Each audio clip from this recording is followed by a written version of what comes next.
Support WrestleTalk! Give us a subscribe. Impact Wrestling Slammiversary 16 was last night in Ontario, Canada. I am Luke Owen, this is Laurie Blake, and welcome to our very first, I believe, Impact Wrestling WrestleRamble review. And we got a lot of tweets over the weekend and this morning asking if we were going to do a recap of Slammiversary, either in a 4-minute review or in the WrestleRamble, and we thought, hey, let's do a WrestleRamble review of the show because it was pretty bloody great.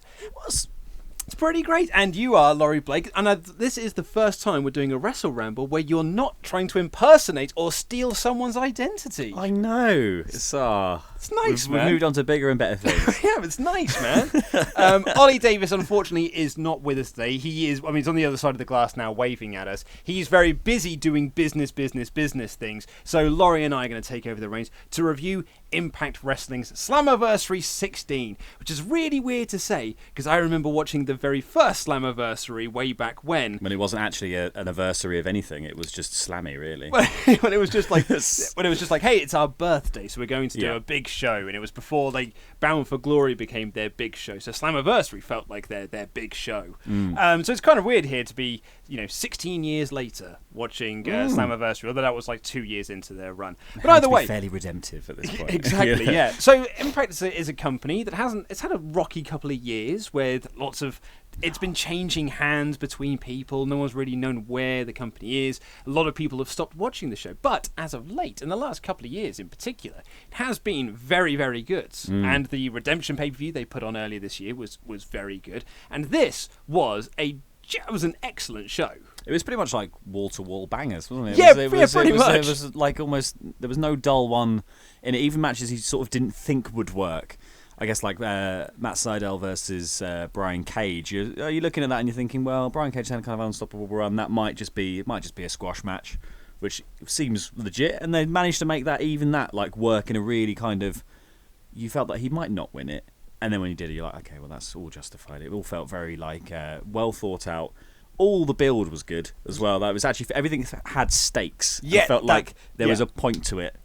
That is really a good key to this. Like when we're watching the promo packages before each of the matches, you're like, they really are making this feel like it's a huge deal. And a lot of the times, it really is a huge deal. Yeah. And I remember in the build-up to this pay-per-view as well, the four-way match between Taiji Ishimori, Fenix, and Johnny Impact, and what was supposed to be Rich Swann. Everyone was like, that's far and away going to steal the show. Yeah, and in the end, it was barnstormer. Yeah, everyone was like, this is it's going to be match of the night. Hands down, it's going to be match of the night.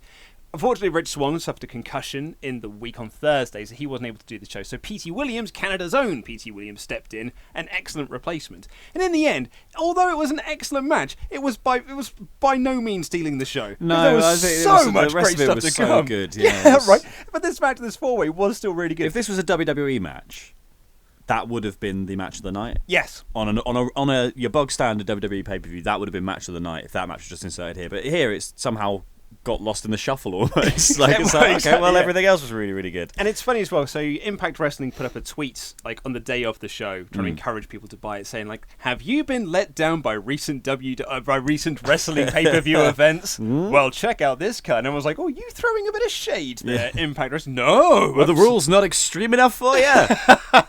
Because we've got some matches on tonight's card that'll knock your socks off. Yeah, given that. And then nail your socks to the ring, and then stamp on them, and then hit you with a baseball bat for a bit. Yeah, so this was more Extreme Rules than Extreme Rules actually was, because you had a number of matches on this show. 3 in particular. You had Tommy Dreamer versus Eddie Edwards, and they had a very ECW brawling match. There was a match that was really good, but the crowd were more into the hardcore spots than the actual story they were telling. But this was a hot crowd all night long. Really, really great. And I loved the presentation they had for this as well. So you had that match. Then you had the LAX versus OGs in a 51-50 street fight for the tag team titles. Should have been LAX and LA Extra. Oh, I like that. Yeah. Very nice. Like when you get the extra factor. Yes. Or WrestleRamble Extra. Yeah. And you had that. And then you had Sami Callihan versus Pentagon Jr. in a mask versus hair match that was frankly disgusting at times. Yeah, it was grim. It was grim is such a good word to describe it. I'd be like, if I was Sami Callihan, at one point I would have just said, you know what, you can have me here. Just leave the skin on my head. Just leave me the skin on my brain. Pretty much, because it was trying to take it off with those spikes. But we'll go through the show. You've got some more detailed notes than I have on some of the early matches. So I just watched the show rather than taking notes. First match, let's talk about that. Let's start with the opener, which was Petey Williams, Fenix, Taiji and Ishimori as Bone Soldier and Johnny Impact returning to the company. So this was a return both for Ishimori and for Johnny Impact, who's been out for a while. Both got really big old pops as they came out, and it just went off from the start. They just went, okay, match begins, Wah! And then it just went on like that for 10, I think it was about 10 minutes long. What this felt like was a TNA match of old. Like TNA back in the day when they used to have these pay-per-views, and they would open with an X Division match, or they would have an X Division match on the card. There wasn't like for the belt, it wasn't for a number one contender run. It was just, here are 4 lads, and they're going to go out and they're going to do loads of high spots. Yeah. Don't give a toss about in-ring psychology. Never mind that, mate. Just go out there and do loads of impressive flips and that. And that was this match to a T, and it was lovely. Yeah, a lot of my notes just say, that guy's nuts. This guy's nuts. So there's a lot of there's a lot of This is crazy. Just effing nutso. Yeah, Fenix is ridiculous. Just as a rolling cutter through the. But I mean, I think like coming out of it, Fenix looked the strongest in this. I think the stuff that man can do is insane. Well, yeah, there was a whole bit where they were doing. Him and Johnny Impact were doing. I find it very difficult to keep up with Johnny's changing names. Johnny Impact were doing like sort of the test of strength handhold. But he managed to jump up onto the top rope from basically standing, leapt up on the top rope, bounced around on the various ropes, dropped down to the second rope, bounced up to the top one, then managed to somehow... Johnny jumped up as well, and they were holding hands across the ropes, and then it's just a hurricanrana, but that just was like... You're like, how does anyone... It's lovely How are they stuff. doing it? You know those mountain goats that you get that just like hop up and I how know are you them, yeah. How are you standing on that ledge like that?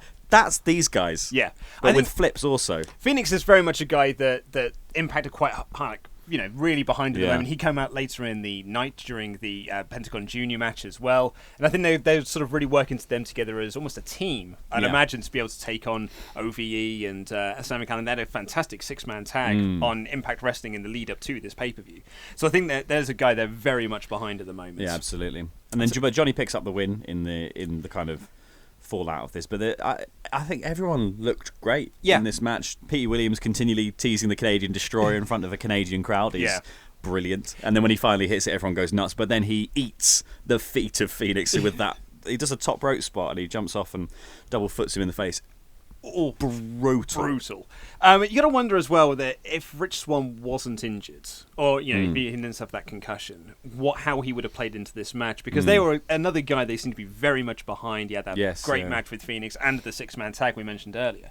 Whether they were going to be pushing him as kind of like a bit of a face of the X Division, like maybe as a next contender for Brian Cage, who won the title later in the night. So it'd be interesting to see, and it's going to be now interesting to see where Johnny Storm, I need to call him for a second. I'm going really old school British FWA. Let's call him John Morrison. Let's just go with Morrison. Yeah, not the FWA wrestler. This is Johnny Nitro, a.k.a. John Morrison, a.k.a. Johnny Impact. A.k.a. Johnny Mundo. Yeah, yes. Johnny! Yes, Johnny 1. So where Johnny's going to go from here? Yeah, Johnny 5. It's interesting. Rich Swann, I think, would be a weird... Actually, I think... Because everyone was fairly serious in this match, and it was obviously just a spot fest. Rich Swann's tendency to break out into dance and do a bit more of that stuff might have actually jarred in this a little bit. Because they did some nice work with having these sort of dream face-offs, like when they had quite early in the match, they got everyone out of the ring, and then Johnny Nitro Mundo comes in, as does Ishimori, and everyone's going, welcome back, welcome back, welcome them both back. But also, it's a kind of dream face-off to see them two in the ring together. Absolutely, yeah. And I think with Mundo, I'm just going to call him Johnny Mundo. Johnny Mundo being put into the match as well, it kind of like it removes it from being an X Division 4-way into, because he's a world title guy, unless of course you're moving. Nitro, unless you're moving Johnny into... we need to come up with some sort of portmanteau of the entire thing, like Morrison, Mundo, Nitro, Impact. Let us know in the comments what we should be calling it from now on. If you can work out what it is. whether they're going to be moving him into the X division or whether it was just like putting a heavyweight in there, a heavyweight, so to speak, into this match. But I thought it was really, really fun. Really fun opening four-way. We then got Tessa Blanchard versus Allie. So this is kind of a bit of a showcase match for Tessa Blanchard, really. Their latest signee. I think they've got a lot of high hopes for Tessa, you know, because she is someone, I suppose, in the eye of Impact fans as well, she is someone who has chosen Impact over NXT because she did do a couple of like one-shot deals with NXT, she did, yeah. but she has chosen to work with Impact Wrestling rather than, you know, pursue further deals with them. And she signed with them for, you know, I think it's an extended contract. I think it's like a year, maybe 2 years or so. So she's going to be there for the long haul. So maybe she could be the next contender for Su Yung. But this was, I mean, it was a match, but it was lower down the card. Good stuff, though. Yeah, but definitely there to put Tessa over. Yes. And also potentially move Allie on. I don't know. Well, that's it. Because there's been lots of rumours that Allie is not sticking around. So she asked for her release while she was still Knockouts champion. And I think it was really awkward, actually, because she won the belt and then asked for a release. And they were like, oh, we've just given you the belt. Yeah. Do you not want to stay then? Yeah, sure. So I don't know. Basically a promotion. I don't know where Allie sits at the moment. With like if she's going to go across to WWE. She wasn't part of the tryouts or anything like that, but whether she's sticking around with Impact, who knows. But this very much was like using an established name in the women's division like Allie to put over Tessa. You know, smart move. Then we got the ECW kendo stick, you know, basically. Remember an ECW match? We had one of those here in 2018 because that's what...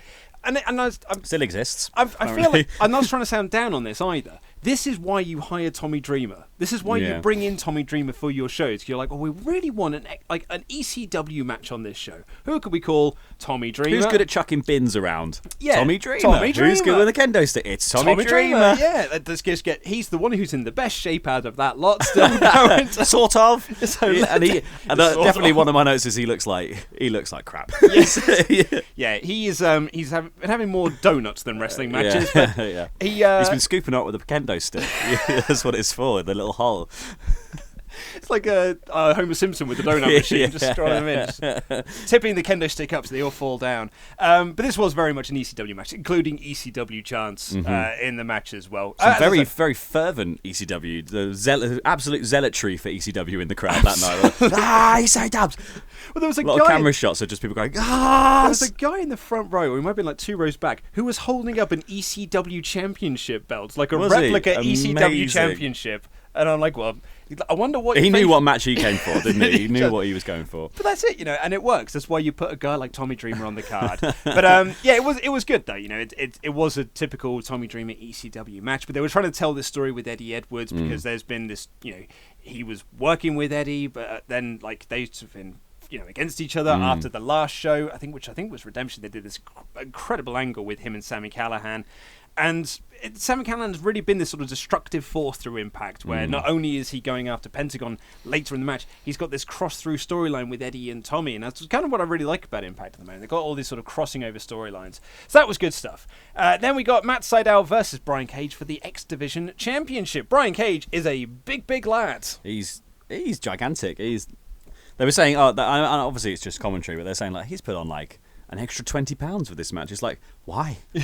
He's already the biggest thing I've ever seen. Yeah. Except The Rock, maybe. I was going to say, you know, and that's The Rock post-wrestling. He's the biggest wrestler I've ever seen, I'm sure, like just in terms of just wide, sheer wideness. Other wrestlers just orbit him. Yeah, like, that's it. That's actually what... they essentially they collapse around him like stars, but more or less they just orbit around him. If he moves to the wrong side of the ring, it actually just gets torn up in his... Tidal waves happen on the other side of the world. I thought this was a really good... I enjoy Matt Sydal's whole gimmick and, you know, the sort of new agey third eye stuff. And he's saying in this, he's like, you know, everyone's saying that Brian Cage is going to win this because he looks like Brian Cage. He's like, but I've got my third eye open and I can see this way to victory. Yeah. Well, it didn't work, mate. But, you know, like... your third eye sucks, lad. Your third eye absolutely sucks. You need to go... should have gone to Specsavers. He should have got... What he should get is the Velveteen Dreams glasses. Because they've got a third eye. Exactly, yeah. Although that's not really worked out for him either. No, because he keeps losing as well. He's on a massive losing streak. Bless his heart. But it's just... I can't believe that they managed to make this match work, really. In that. Yeah. Like, they did so many clever bits of... You know, like, Brian Cage still managed to come out looking dominant, and strong, but Sydal managed to look like he was wily and clever, and there were all these like smart little bits. There were amazing reversals from both of them of each other's sort of signature moves. Yeah. It was really cool. One of my favourite bits was there's a bit where Sydal jumps off the top rope. I don't know what move you're going for if you're doing that straight into what is this. He gets caught in a suplex, and it looks like Cage is going to go for the drill claw at that point. But it's like to be able to just go, I've just got that man now. Just caught you, mate. Imagine being able to just do that. Like, I'm just holding a whole man. I've just caught him out of the air. So this was really interesting, and as you say, like they were doing this strength versus speed thing, and perhaps that might be my only complaint I have about this show is that when you had the 51-50 street fight, and then you follow that up again with like the gruesome hair versus mask match, when early in the night, you also had the ECW match there. It's almost a bit of like similarities with those, and then this match was kind of structured the same way as the Aries Moose match was, which is the speed versus strength. Well, and a little bit like and also a little bit like LAX versus the OGs, because LAX are the nimbler and the OG guys are much bigger. So there was also watching it. There did feel like a lot of the same beats being hit. And the commentary struggled to say something new, and I think they ended up saying a lot of the same sort of thing. Like I'm pretty sure they said the same thing about Moose and Aries, with saying like he's put on 20 more pounds and he's trimmed down for this match. It's like, yeah, exactly. Sure he has. Yeah, but as a credit to Impact Wrestling, not every match was the same, which is our most common complaint with WWE pay-per-views. Like Extreme Rules, regardless of the stipulation they had around it, most matches were structured exactly the same. You tune into Raw and SmackDown, all the matches are structured exactly the same. Although they are the same matches. Well, WWE is like, although there were similarities in here, the 51-50 street fight was completely different to the main event. The mask versus hair match was different to the main event. There was and even the Su Yung and Madison Rayne match didn't feel like the Tessa Blanchard Allie match. There was a lot of variety. Well, there wasn't a lot of variety, but there was at least some variety. Well, you would imagine, because you would imagine, like in a scenario where you're going, well, these matches are all going to be fairly extreme. People would end up doing similar spots of like, we're using some chairs, we're using this thing, we're using that thing. Everyone sort of picked their own weapon. Yes. And it was like, we're just working with these few things. Yeah. You guys work with that. You guys, there wasn't tables and everything. It wasn't all ladders. It wasn't all tables. It wasn't all chairs. It was actually being quite inventive and bringing in new different bits and bobs. That's very true. Yeah, because the 51-50 street fight was really built around ladders and tables. Yeah. Whereas the hair versus mask match was built around chairs and spikes. I pierced me foot on a spike. The worst thing of all time. We'll come on to that. Su Yung retained her Knockouts Championship against Madison Rayne using the mandible claw. I liked Su Young's gimmick. The gross choke, as it should be called. The gross choke. And then she buried her. Well, not buried her, but they put her in a coffin, and then she sort of stood up on top of it. I like the undead bridesmaids around her. Yeah. I think that's quite a cool visual. I don't know why they put her in a coffin at the end, because that's the coffin she came out in. So how's she getting home? How's she getting back to the graveyard? Very true. But it was some good stuff in there. And then we got the tag team title match. This was the match, I'll be honest, I was most looking forward to on this card, because I'm an old school TNA fan. And my favourite thing, or one of my favourite things about old school TNA was LAX. Loved Homicide and Hernandez. I was such a mark for them.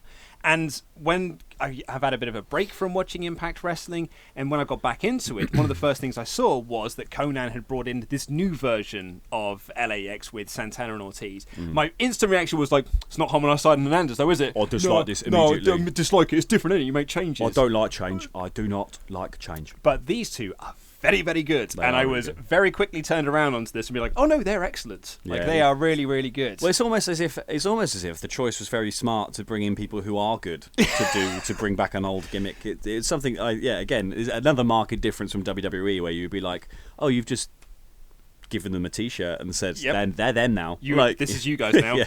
Rather than actually going, oh, well, these guys will actually win over the crowd by being good at what they do. And on that topic of different presentation as well, this opening video package that hyped up this match, not only did it not feel like every other WWE video package you've ever seen, it didn't feel like the same video pack or a similar video package on this show. No, they went for different aesthetics on all of them. It really had its own taste, its own flavour, and I loved it. I loved it so much because it's all about Conan talking about mi familia, and these guys stabbed me in the back, you put a head out on me, putting them up to the baby faces, and here come the original LAX, the OGs, and they're coming in and be like, no mate, we're going to take over, we're taking back LAX, live and die in LAX, and it's it's them walking down these streets in like their homes areas, and it was just really cool. The music was excellent.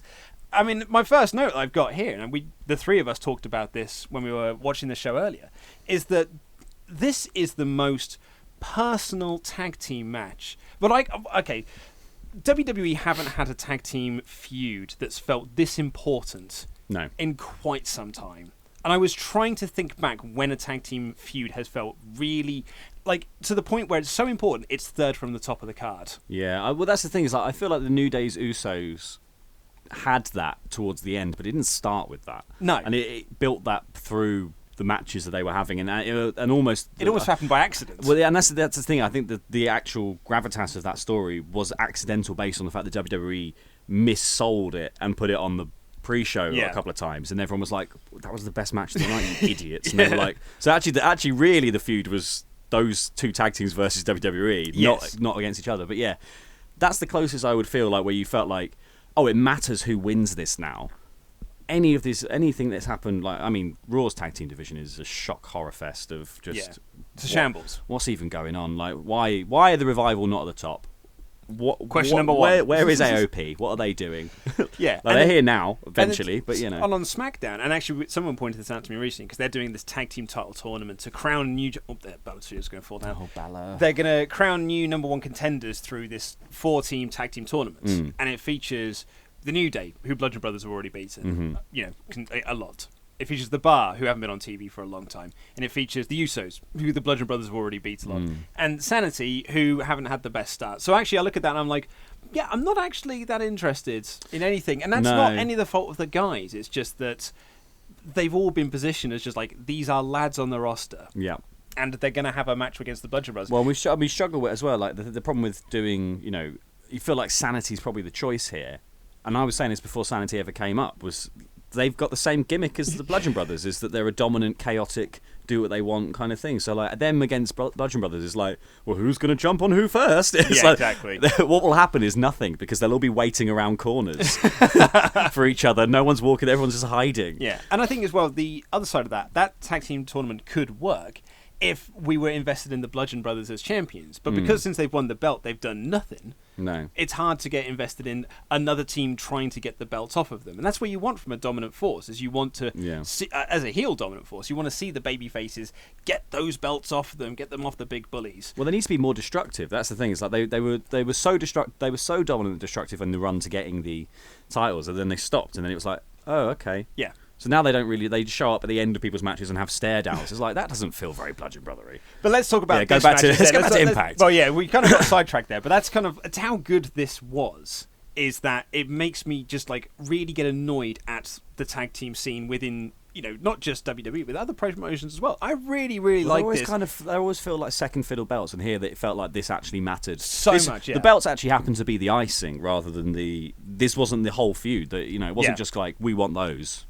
It wasn't. Then come on, let us have a fight. It was, you know, we've got some stuff to settle, but I'll have those as well, thank you. Just to humiliate you further. And I think they actually said this on commentary, that for OGs, this isn't about the belts. No. It's just about getting back at LAX. And they kind of put over that Homicide and Hernandez felt disrespected because Conan brought back the LAX gimmick, but didn't bring them, although I think Homicide was in the original lineup when he brought back LAX. He just wasn't, you know, he wasn't wrestling with them.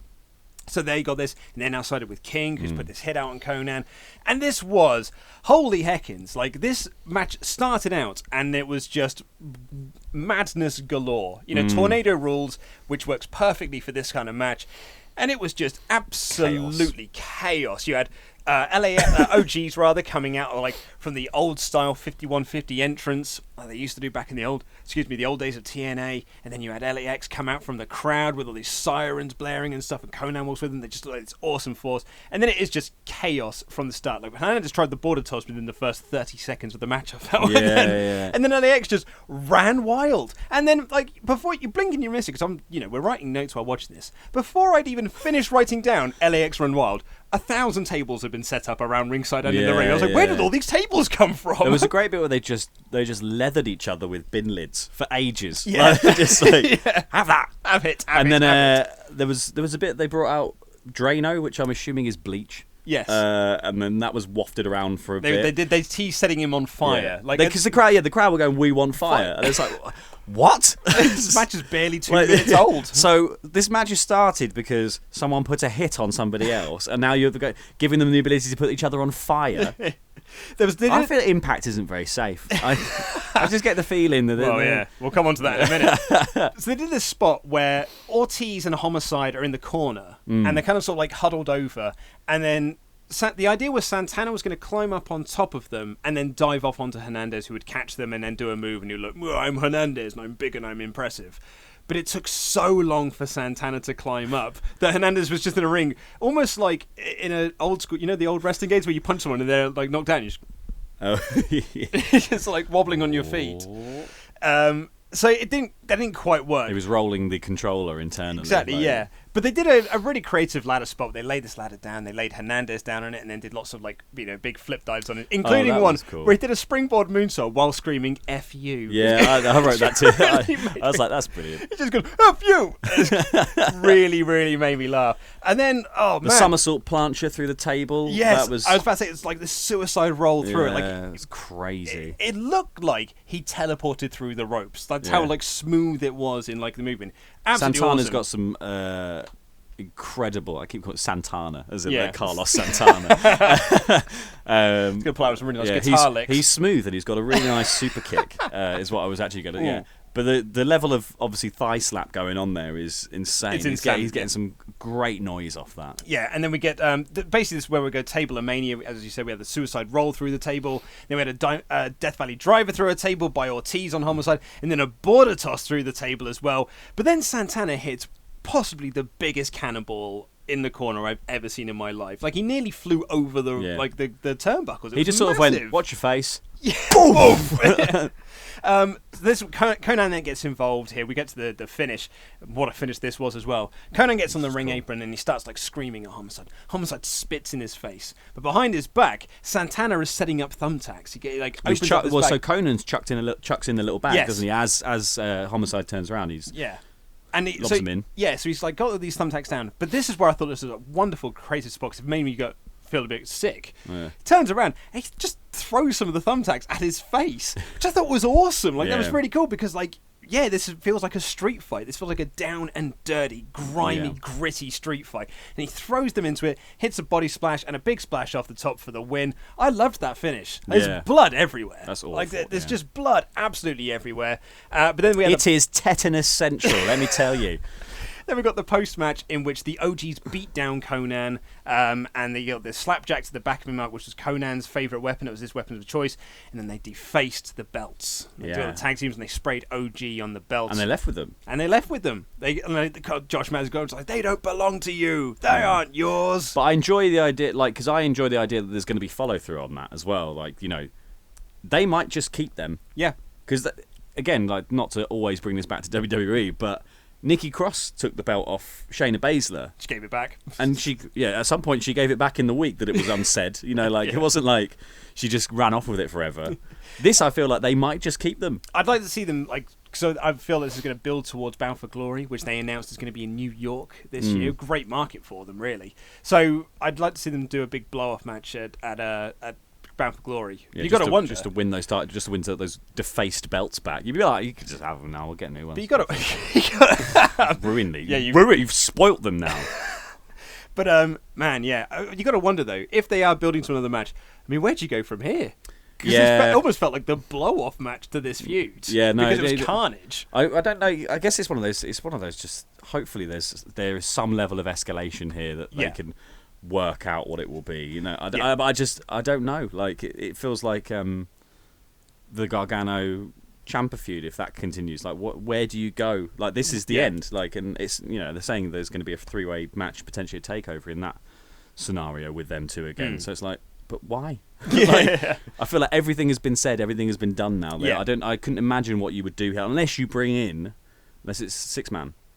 Yeah, unless you could turn it into a 6-man where the Conan wants to actually step in the ring again, I suppose. Well, exactly, but the other side of it as well, there used to be the old joke in TNA that you would start with a gimmick match and then work your way to a standard tag match. Maybe that's what they're going to do. They're just going to have a regular old tag match. They're going to go really old school with this. So coming up next, we had the mask versus hair match between Sami Callihan, the Draw, the Death Machine, Sami Callihan versus Pentagon Jr. Not to be confused with The Machine. Brian Cage, who's he's a regular one. Callihan is a death one. Yeah. If I want to work with any machinery, I'm going to work with Brian Cage's machinery because he's just a standard machine. Yeah, and not the death one. Not the death if you turn the death one on, death comes. Yeah, exactly. That's the last thing we need, really, in the workplace. God. Oh, we turned on Impact again! So dangerous! Turned on the death machine.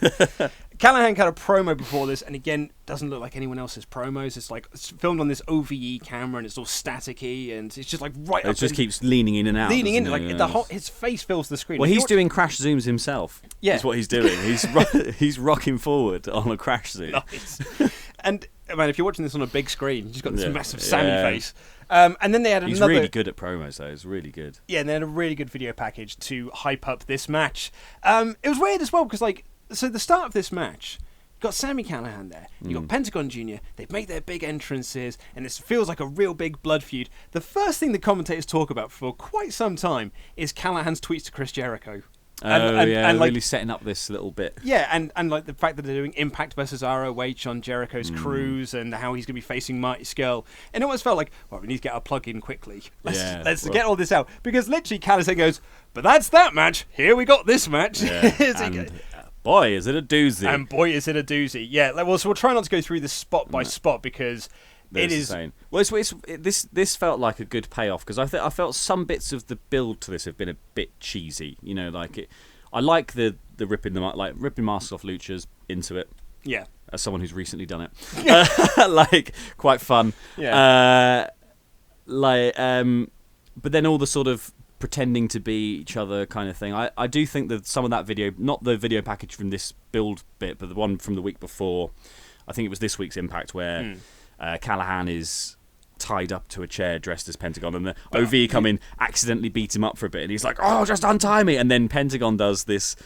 He rises up. B-movie horror rise while doing his spooky eyes and going, yeah, and then beats them all up, and it's just a bit like this.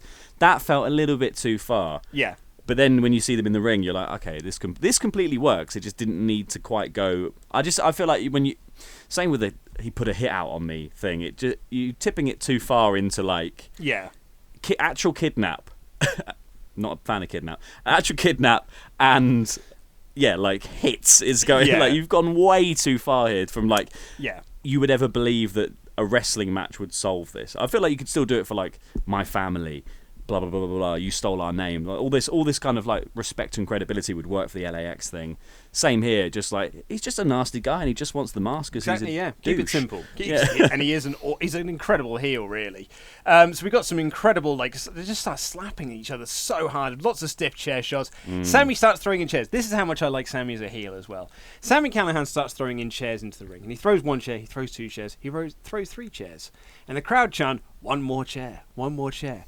And if he got another chair out, that would get a babyface reaction. So he just goes under the ring and he pulls out the middle finger and just flips the bird off to everyone. and then wanders and goes and finds the key item to this entire match, which was the railroad spike. 2 railroad spikes. But I just love that because that's a great heel move. And he needed to go out and get a chair later on. So he did plan on getting 4 chairs at that point. But because the crowd asked for chairs, he was just went, no, I'm not giving it to you, because that would be a babyface thing to do. And when he didn't get the chair, everyone booed him. I thought it worked really, really great. But yes, there we get to this. Right, so they then get these railroad spikes out. And essentially, they just start stabbing each other with these railroad spikes. And it is just... It's gruesome. It's gruesome. Like driving it into each other's heads, and it kind of switches around, and then Callihan starts getting stabbed in the head. But Pentagon Jr. So Pentagon gets the railroad spike, and he places it on Sami Callihan's head. And he has this idea. I'm going to get the other one, and I'm going to knock it, because it's going to make a really wicked sound. And it does. It makes this big old sound that echoes around the arena, and it'll sound... big tink sound, and it will sound gross, and it will sound brilliant. Big Tink Sound was a Fatboy Slim album, wasn't it? I think so. Yeah, it's the difficult second album, and he goes to do the tink, but he misses. Like someone trying to do DIY for the first time, and they haven't quite lined up where the nail is, and he misses, and he just hits him in the head, and he starts to say, he's like, "Ow! You just hit me with the other end of the railroad spike." So that was fine. Then he tried to do it with a baseball bat. He gets the baseball bat out, tries to do the little tink, misses the tink, and just hits him in the head with a baseball bat. Ah! The problem is he can't really. Yeah, the problem is that's not the spot, so he doesn't really. He just tries as hard as possible not to properly react because he needs to save it for the bit where the noise happens. Yeah, because the noise is that's the safe bit where he's holding the end of it in his hand. He just dinks the end and it just makes a noise. But instead he's actually just whipped him in the head and he's had to go.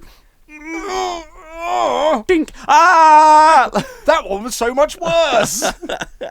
It really made me laugh. But at this point, like, Callihan is absolutely just pissing blood. Like, out of his forehead. Looks really gross. I think with Pentagon, because he's got the mask, and they teared it open so you could have, like, a bit of blood coming down. But his blood never looked quite impressive because he's still got the all-over face mask. Yeah. But it really he's also got red accents on bits of his mask, which doesn't help. No. But Callihan looked awesome. Like, with the blood pouring down from his stuff. And it just shows you how much blood really can help a wrestling match. Yeah, like, Callihan also, he's like, apart from... Obviously, when you get blooded, there's not really much you can do about it anyway. But in this scenario, he is not afraid to look disgusting. Oh, absolutely. So there's a brilliant bit at the end, which we'll get onto. But there was a bit as well in the middle of the match where I can't remember what happens, but he's celebrating or frustrated, and he leans out of the ropes, and snot and spit and bile is just coming out of his face. He's just going, ah! And it's like, he is. It's a gross man. Yeah, but he's so good at he's so good at being like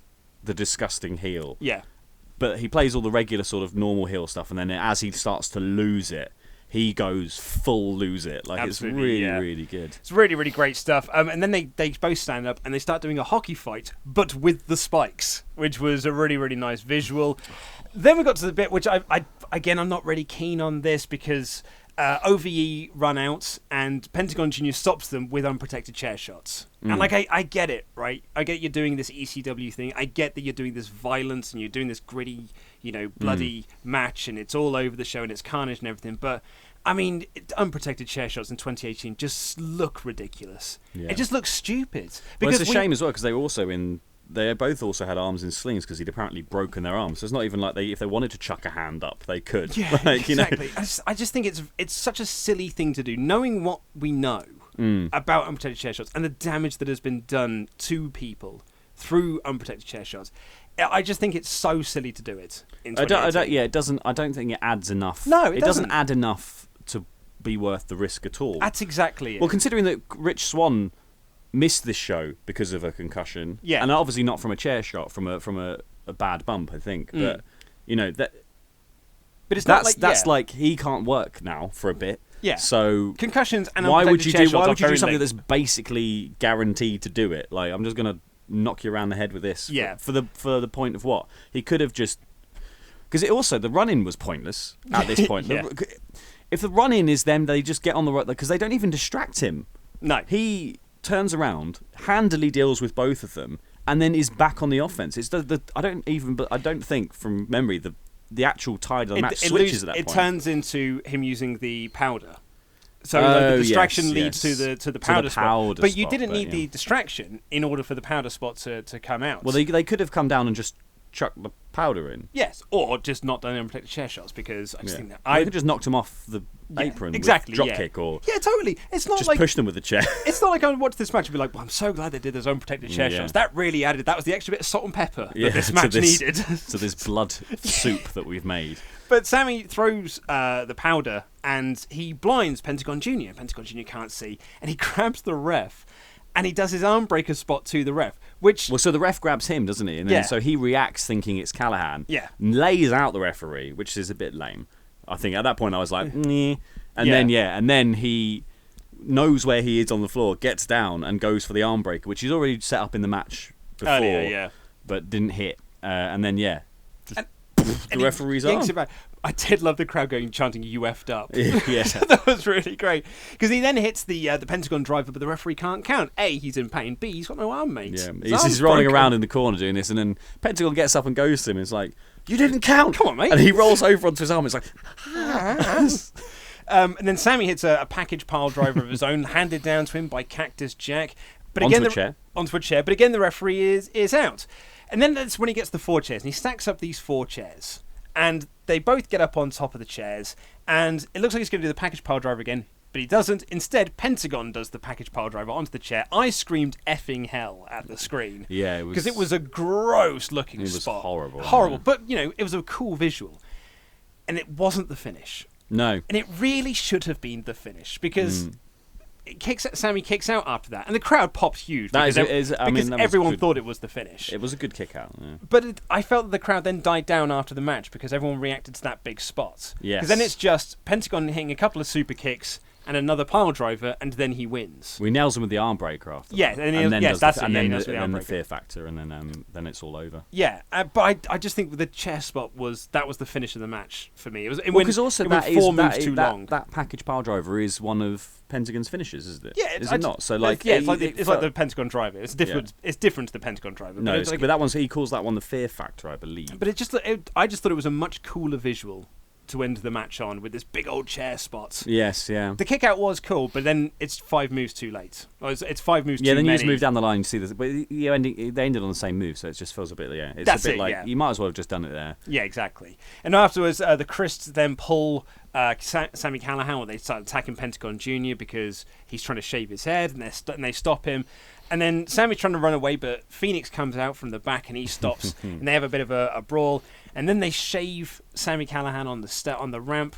Really cool visual. And to your point earlier, you were saying that Sami sold this incredibly well. He managed to do crying and being upset, but in a non-sympathetic way. That's it. Yeah. Well, that's what Ollie Davis was saying when we were reviewing this. He was like, he is crying, and you said the same thing, but it's not. You go like, oh man, he's crying. I feel really bad for him. You're like, good.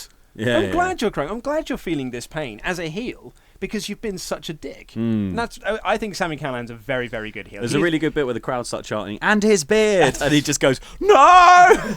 I am fully willing to admit, and I'm going to have some of the humble pie that Ollie Davis has been snacking into as of late. But I'm turning a corner on Sami Callihan. He's worked me over the past, where I've not been that keen on him. But I do think that. I think some of the things he said I don't think was a work, but some of the things he said that I disagreed with very much worked me. And I think he's done a great job with that, and full credit to him.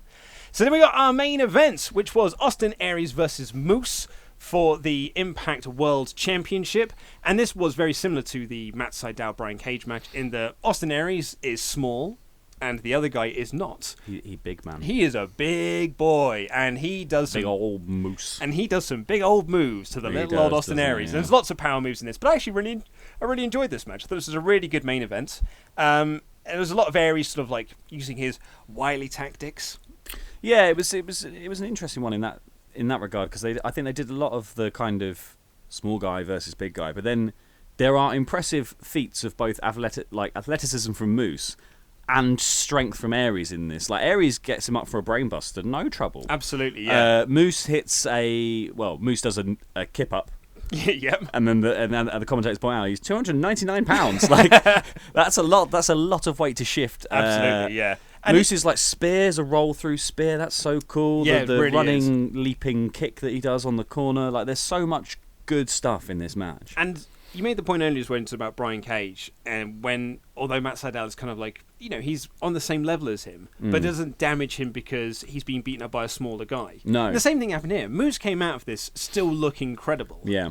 As a big guy. It's just on this day, Aries won, and Aries had to use a lot of cheating tactics in order to get it. But it wasn't like, Aries had to cheat to win. No. Aries was able to win of his own accord anyway. Yeah, he did do a little bit of cheating. He did a little bit of cheating. There was a little low blow in there somewhere. It wasn't like he was required to cheat. No, it wasn't like he didn't cheat to get the victory. There was cheating along the way. Cheating along the way. So. Yeah. And Moose looked really good coming out of this. I feel like it's almost a shame though, because it did feel like it should have been Moose. There was the way it was built, because the opening package of the show, of the whole of Slammiversary, made a really big deal about it, and played into the whole former NFL star, all that kind of stuff. There was a lot in this of building him like he was going to be, and there wasn't a lot of the opposite build of Aries being like, I'm a heel, whatever. He was just the champion, in this scenario. And so it did feel like it was Moose's sort of Cinderella story to be told here. Yeah. And then I feel like that sort of made the ending a little flat. Yeah, only I would because agree it was with such that. It was such a normal victory for Austin Aries, and it should have almost been extraordinary. Yeah, I can completely agree with that. And it almost rings memories of Monty Brown in the original TNA, And he was actually a very similar story. He was a former NFL player. He was a guy they were very, very high on. They really want to push to the moon. But every time they put him into that position, Jarrett always beat him. Yeah. And after a while, the crowd stopped caring. Yeah, it was, I think it's almost the reverse of the AJ Shinsuke kind of deal where, AJ kept just sort of overcoming Shinsuke, and it became a bit flat at the end, and it kind of, until Shinsuke got the US title, felt like it could have been the death knell of his heat and his push. It was that kind of, it feels like that, and this, I don't know necessarily whether Moose will be able to bounce back from this exact finish. Because he looked great in a match, and he looked like he should have been there, and he looked like he should have won, and the build said he should have won. The story was great. It's just having such a sort of, well, I've done a win now. For Aries was like, it just made it feel like, oh, okay, well. Yeah, it'll be interesting. Who's this mug then? Come from the tapings that they're going to do over the next couple of nights, where they go with Moose from here, whether they're going to keep pushing him and, he's going to face Aries again at Bound for Glory, or if he's just going to, this was just a filler match. Yeah. And it was just to keep Aries busy until we get to the Bound for Glory match we'd want to get to. So, yeah, it'll be interesting to see where we go from here. But there was some nice stuff in here for Moose, particularly, actually, there was a really great spot when he was going for the spear, but Aries countered it into the last chancery. That was absolutely really cool. Brilliant. Just deadened it and rolled. Looked really so great. Cool. And they do this fight on the apron, and Aries does a Death Valley driver on the apron. And they do this spot where it feels like Aries is going to keep going for the count-out victory. He keeps going to the ref and being like, start counting. Yes, yeah. But then he does a tope or he does a big dive or something like that to be like, he's getting up. This isn't going to work. I've got to stay on offense. And that built to the spot at the end when he did hit the brainbuster on the outside, and Moose got back in at 9, and Aries was like, that nearly worked. Damn it. And we get he does some good stuff in this match. Some really, really good stuff. And there's a spot when Moose just absolutely launches Aries into the crowd of security. Like, he throws him into the crowd. Oh, yeah. Like, the crowd are far away, but it lands at security. But it felt like old school ECW. I feel like I can keep going back to this. Yeah. But that's what it felt like. It was just throwing, the way that Bam Bam Bigelow would throw little Spike Dudley, into the crowd of people for everyone to catch. Well, the only weird thing with that was that he then gets back in the ring, and the ref starts counting, and then it's sort of like he realises, I can't win. Oh, wait, I can't win the belt that way, so I'll have to go get him. Yeah, so he goes and gets him. And then him. the commentators had to point it out, and I just feel like, if you just had chuck him into the crowd by all means, but you got to go get him, mate. But you're going to have to get him straight away. So we get the spot at the end where Aries grabs the belt, but that's taken away from him, and Moose gets a near fall off of that, like a little cheeky roll-up. But there's another bit in that roll-up as well where he has to scooch. Yeah, he does a little scooch. It's like he rolls in, but he rolls in too short, and he goes, going to get you down. And that's a near fall for Moose, but it would never felt like a real near fall. No. It was just, it never felt like it was going to be the end of the match. It was a bit too... I think the setup of it was just a little bit too slow. That scooch actually did take a lot of momentum out of it. Yeah, and I don't think the crowd ever bought it as a near fall either. Which is a shame, because it was actually pretty much the last thing in the match. Aries then did a soccer kick, hit the brainbuster and won, and that was the end of it. So to your point, it did feel a bit flat at the end, although I did really enjoy the match. Yeah, there wasn't enough shenanigans with the getting the belt, I think. It was he got the belt, and then the referee sort of saw him and was immediately like, no, and then who's your mate on the outside? I just feel like this is where we were building into the final third of the match. Like, there's, we're now going to start building, we're going to start trading some near falls and really make this feel like a big time main event. But that was it. I would say that was. They just went, Aries wins now. Yeah, that's your final spot of the match, and now he's won. And off we go. Which is fine. It was really good. It was good until that point, but it's a shame that just felt like such a normal TV finish. Yeah. Rather than this is a fairly big pay-per-view. Exactly, yeah. This is, in TNA standards, even back when they were doing 12 pay-per-views a month, this was like one of their big four. This is it was this, Lockdown and Bound for Glory. Those were your big pay-per-views. And, maybe Genesis in January. Those were your big-time pay-per-views. So it was a shame that this didn't have a big main event finish. Yeah. And also, and it's a shame because, as much as I'm a proponent of the belt should be the final third, the main event should be the belt. Yes. Whatever your biggest, best belt is, should be the main event. In this scenario, had you put Callihan versus Pentagon at the end, what an ending that would have been.